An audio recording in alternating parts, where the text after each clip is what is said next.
welcome everybody to this lecture here, and I have to say I'm really pleased to be here.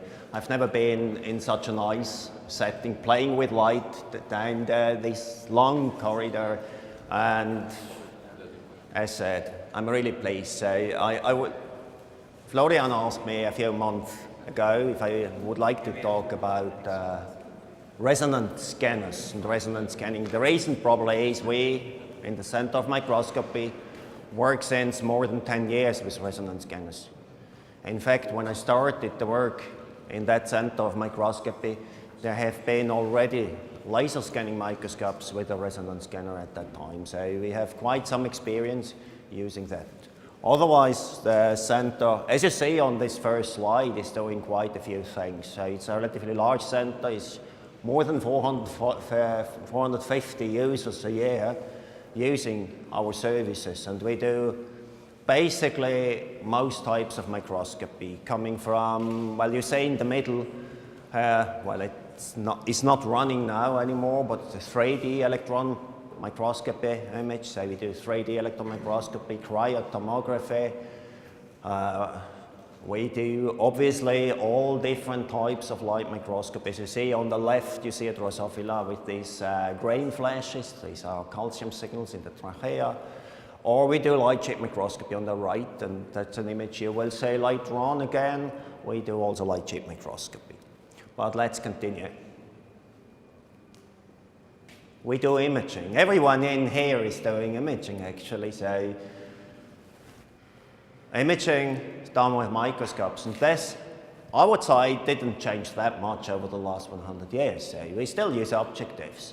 However, we're all aware, and I'm perfectly aware, I'm talking here to experts. Things have changed, obviously. And I think one of the major changes which occurred over the last years has been we work now together. Every one of us is working on different model organisms. So we don't study single cells on cover slips only, and we stopped investigating only tissues, sections. So we want to study the context, and we do this with imaging. And this is actually a scheme. It's running quite fast. I cannot speak so fast, but we set this up. Actually, it's reflecting the work many of us do when we want to do a research project. So we do imaging. And what is imaging? If you want to investigate these model organisms, imaging has many, many flavors. And some of them, quite a few microscopes, are written down here. So we do wide field imaging, as you have seen. We do confocal imaging, all these acronyms. And we do super resolution. We heard yesterday. We did electron microscopy, transmission electron microscopy. You see, it's quite a whole zoo of techniques. For us doing research projects, for a user coming, you have to go through these decisions. And at the end of the day, what you want to get, I would state this red sentence here, you want to get the context nowadays. So you want to understand how something is functioning, how life is working. And in many cases, you have to do, or you will have to do much more in the future, kind of multimodal and multi-scale approaches. And I would also say, and these are only two very important key points, one data set is not enough. And that will go through my talk, actually, why I think a resonance scanner has its benefits.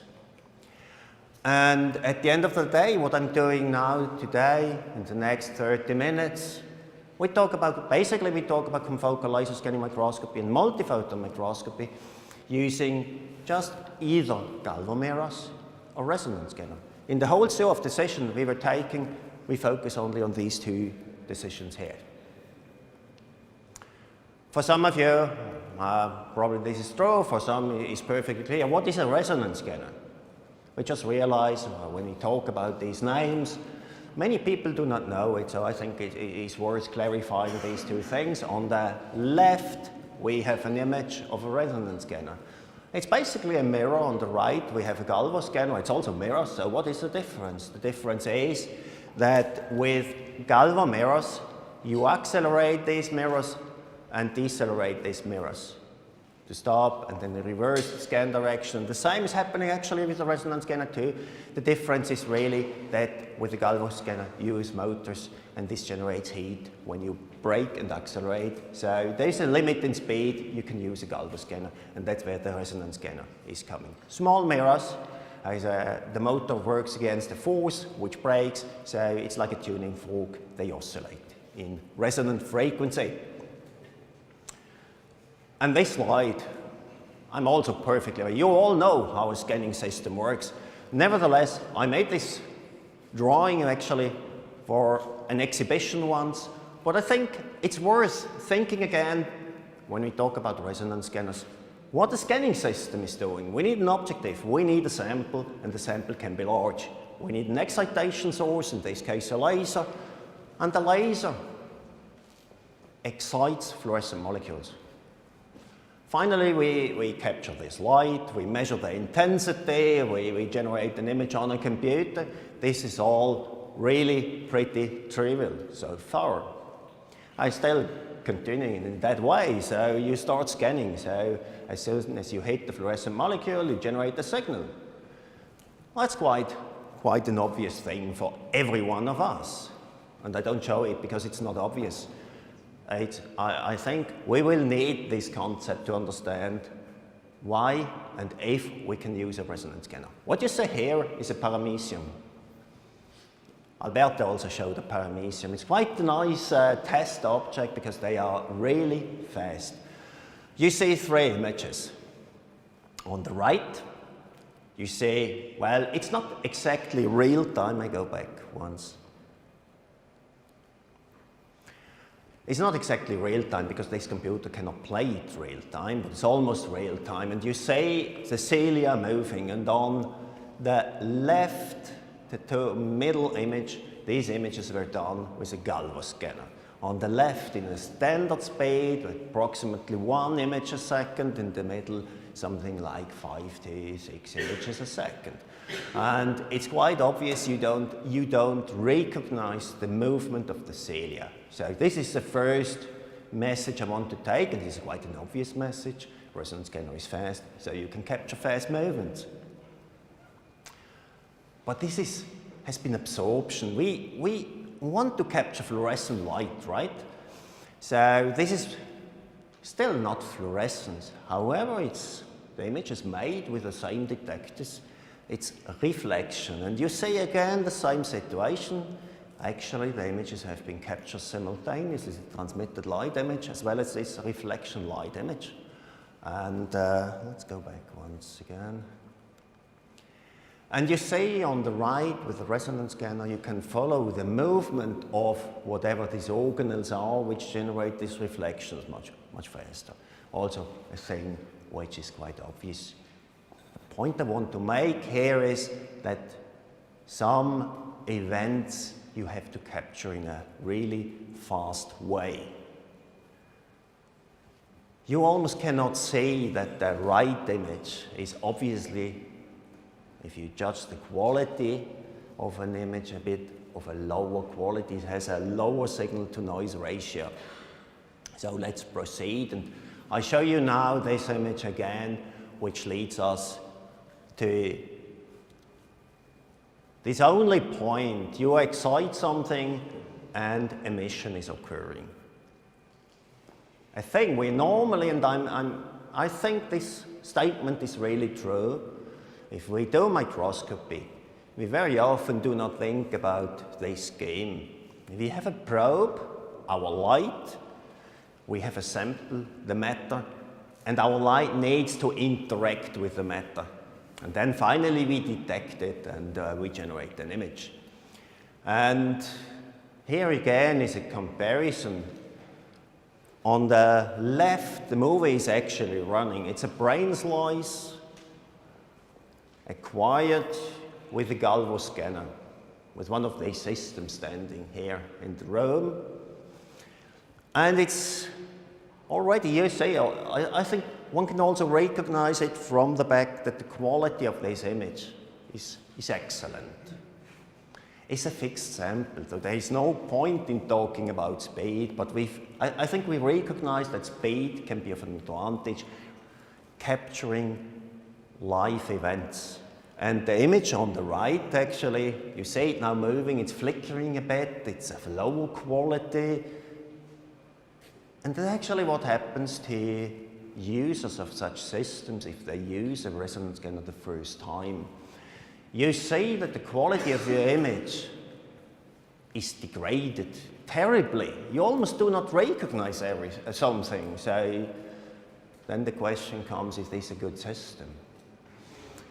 And these are a few points I want to discuss. We shouldn't stop here with this image, which doesn't look nice. By the way, I even denoised this image a bit, so the quality was even worse. I'm also aware every one of you has seen and understand this, fluorescence, absorption, instantaneous, and then we emit light. And the point I want to make is fluorescence is not instantaneous. And just before I said we have to have an interaction of our probe with matter, and this interaction needs time. And the resonance scanner is very fast. We all know that fluorescence has so many advantages which are mentioned here, especially the very high contrast.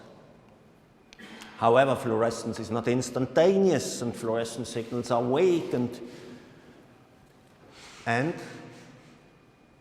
last but not least, dyes can enter triplet states if you illuminate them too long and too strong, and then you have photobleaching, you destroy your dye. And that's where the resonance scanner is coming into the game, actually. Let me go one quickly back. If I say it needs time, the time it takes for fluorescence is approximately, well, half-life of many dyes is in the range of nanoseconds, 6 to 12 nanoseconds. And already now I can say, if you scan with a resonance scanner, you have a pixel dwell time of approximately 60 nanoseconds. So a rough calculation, half-life, or the time it takes for fluorescence to occur for one cycle is 6 nanoseconds. You have only 60 nanosecond pixel dwell time. So you don't have really a lot of time to capture your fluorescence. However, you don't illuminate your dye molecules for a long time. This is very beneficial on one hand, low phototoxicity. On the other hand, it's not so good because you don't have time enough to capture the few photons. In confocal laser scanning microscopy, we are not aware. We generate very nice images nowadays. However, we work with a few photons. A few photons, a countable number of photons between 1 and 100 photons. 100 photons is already quite a good signal. So it's a few in a regular scanning system. If you go for resonance scanning, which is almost 10 times faster, then obviously the number of photons goes down, which in addition leads to noisy signals. And look at this image here. This image has been acquired with a resonance scanner. I even measured the photons per whole image. And the upper left one, 7,500 photons were detected per frame. And now I will play you 100 frames of this acquisition. And you see the upper left one is really noisy. You see flashes of light, and these are fluorescent signals detected. And then, subsequently, we have more and more light. And you see the signals, obviously it's microtubules, you see them much better. And you also see something very peculiar on the lower right image. This image gets darker and darker. So there is a regime where you illuminate your dye molecules too strong and you start bleaching and they get weaker and weaker. Obviously, this is a situation which has an additional problem.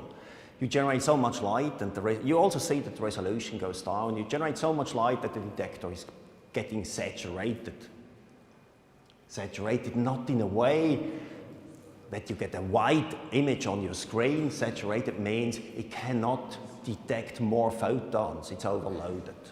and so you don't detect your signals nicely. So ideal situation is probably the upper right and the lower left one. And now what we can do about this noise, we will have noise in a resonance scanner if we are fast. We can integrate or average the signals. And look what's going to happen. So the signal gets better and better. I'm really going to play this once again. So we started, you see that the image quality gets better after a very short period. So you can use fast scanning, however, you have to capture enough light, and you can do that by averaging or integrating the signals. This brings me to applications. What are the applications? What is the benefit? So this has been a bit the background. One application here. Obviously, live imaging could be one, and we can realize for many dyes and for many fluorescent proteins, it's less phototoxic if you use a resonance scanner.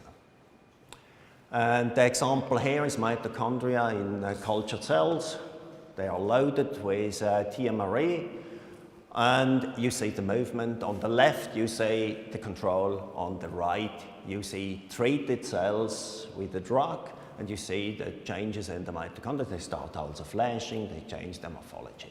So it's the only way we can follow these relatively fast events with a resonance scanner.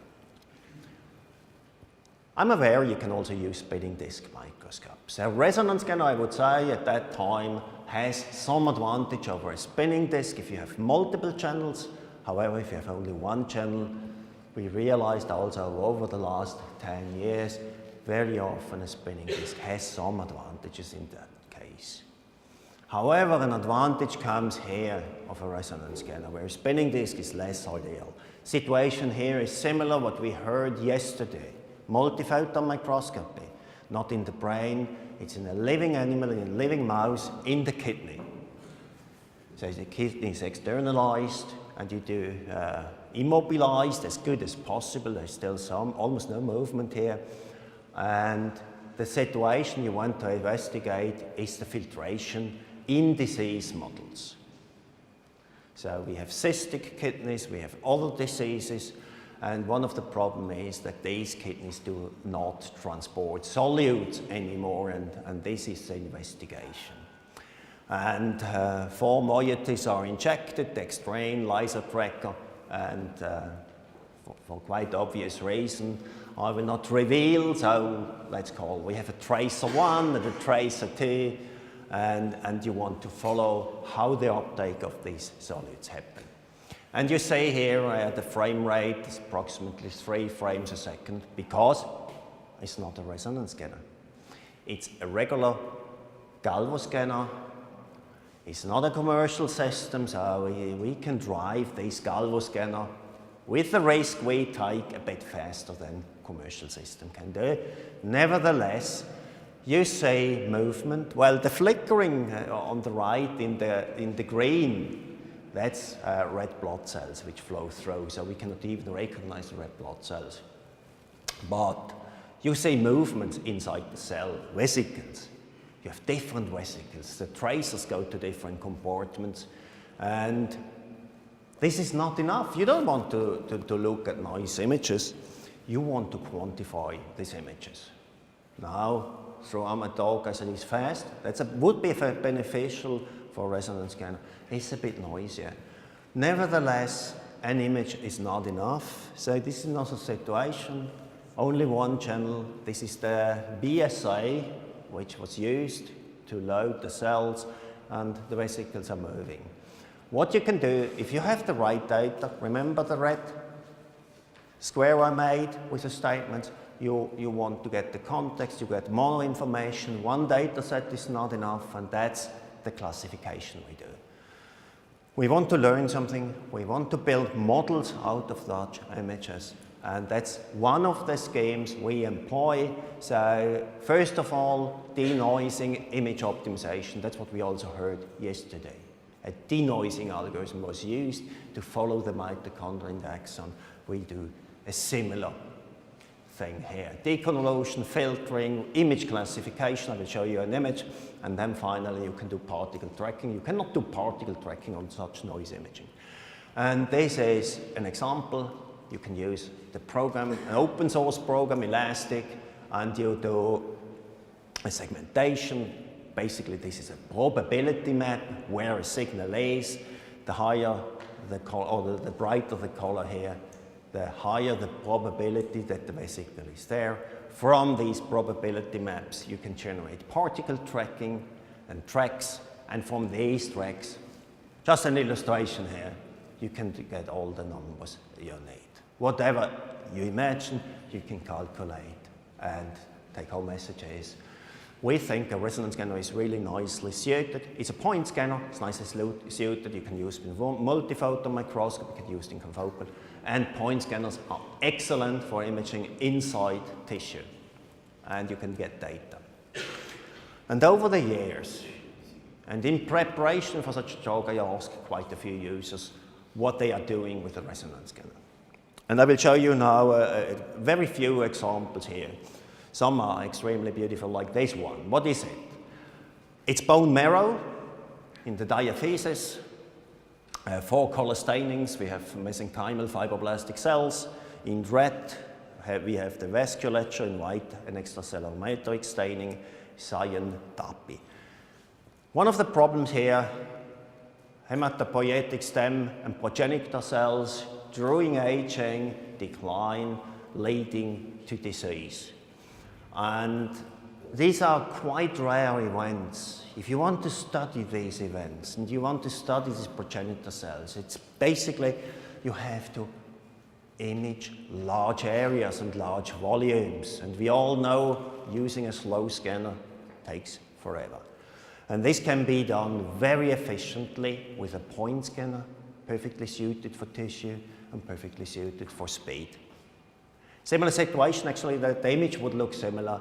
Leukemia happening bone marrow, and you want to find the events where you have tumor cells interacting with immune cells. So this is one application we do.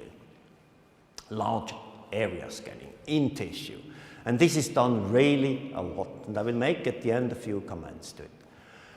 This one is also not a resonance scanner image. This is a cleared tissue, a whole kidney.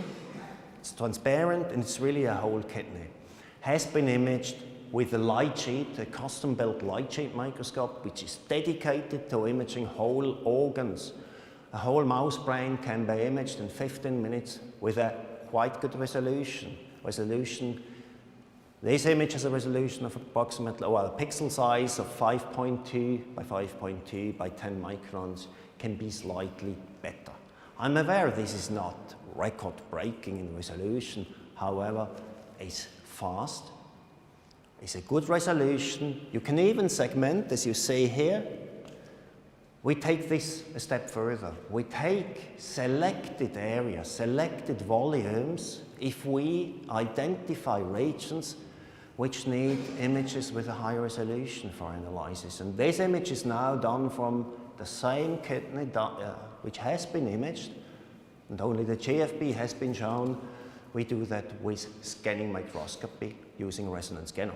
Now when the image became small, you see also that you have to do tiling a lot, and the image has been stitched on purpose. These contrast differences or intensity differences have not been adjusted for this. So this is a multi-scale approach where you use 2 scanners, and obviously you have to be fast because here it's written. So you need, the stacks are 512 by 512, 150 planes, takes approximately 70 seconds, a good minute to acquire 1 stack. So you will finish such a large volume imaging project in a doable time, because you don't have indefinite time. It's also very expensive to use these systems for extended periods. It's also much more difficult. If you need a whole weekend to acquire 1 stack, this is simply not doable for the amount of tissue you have to image and for the amount of data you want to generate. And that's where a resonance scanner is coming into play.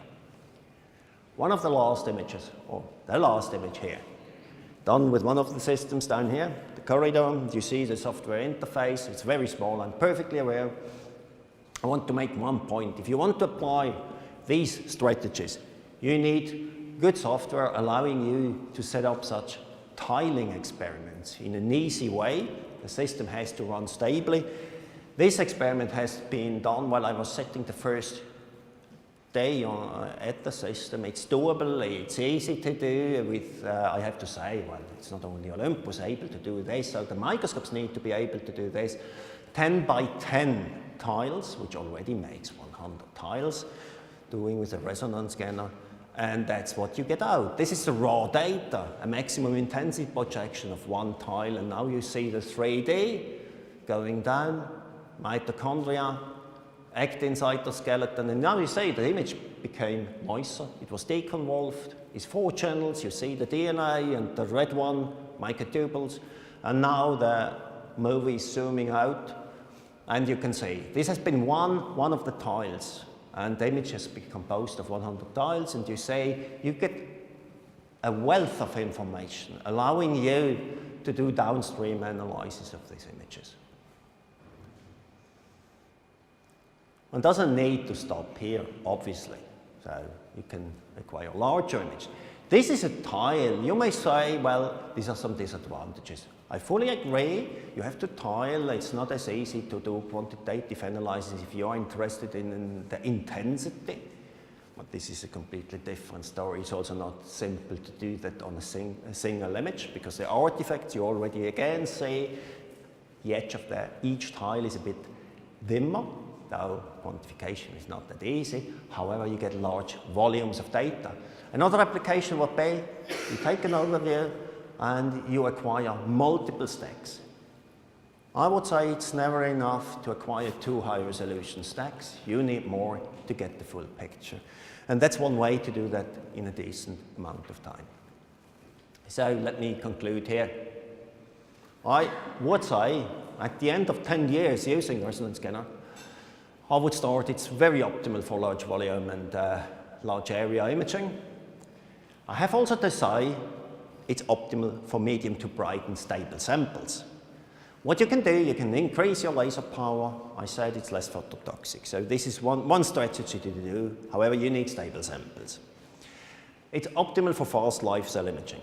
So advantages are if you have multiple colors. So then the speed gain compared to a spinning disk can be substantial. However, I'm aware spinning disk microscopes have sometimes higher resolution, so it's a balance. You have certain requirements when you go for such strategies. You need sensitive and fast detectors with low noise. I even would say there's no point in using resonance scanners seriously with PMTs. So one should go for better detectors, because then the full potential can be used. As said, if you use fixed sample, use stable fluorochromes, and you have to test that, you have to test the condition, and then you can use high laser power. This brings me to the end, and all this work, really, I was showing some work from users, like from the experimental hematologist, Stefan Isringhausen. As a core facility, we depend on these collaboration. Also, Fridtjof Helmchen provides a lot with Fabian Voigt. Fabian Voigt is building these custom-built microscopes. I want to thank here also Olympus, and specifically Florian. He said, we do a microscopy, we run it every year. And also on that course, Olympus and Florian is supporting us also during the year discussions. It's really a fruitful discussion, collaboration with Olympus. All the systems, we have in total 30 systems, wouldn't be possible without support from university, also the funding agencies like the Swiss National Science Foundation, and also my team. And thank you for your attention.